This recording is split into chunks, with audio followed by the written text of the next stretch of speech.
Барилгын компаниуд ингээ орж ирээд одоо юу гэдгийг тийм ингээ янз янзын одоо өөрсдийнхөө нөхцөлийг тавиад биднийг бас жоохон айлгаад байна л да. Тэгээ юу вэ гэхээр биднэрт яг одоо байгаа зүйлийг санал болгоод тэгснээр тэрийг нэг тийм амар дээрдүүлэхгүйгээр ингээд биднэрт тулгаад байгаа нь жоохон юм нэг талаасаа бас бүдүүлэг тэгээд хулгай дэрмийн шинжтэй зарим нэг тохиолдолд байгаад байна. Иргэдтэй уулзаа явахад бол иргэд төрийн байгууллагаас илүү аж ахуйн нэгжүүдийн ийм ятгалганд илүүтэйгээр орсон тохиолдол бас байсан.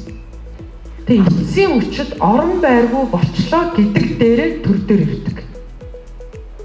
Тэр үед нь бид нар ямар ч мэдээлэлгүй яг тантай бараг яг юу гэж хэлээ гэрээ байгуулсан чинь бараг сайн мэдээгүй ингээд явцсан тохиолдол байдаг.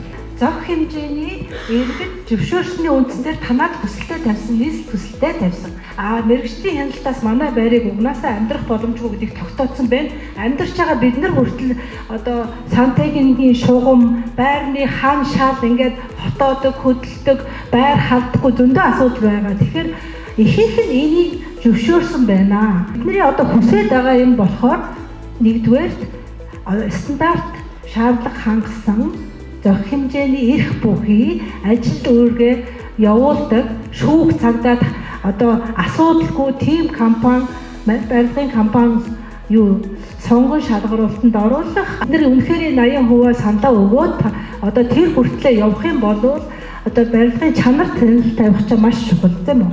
Зүгээр нэг цементэн хан биш чанартай барилга.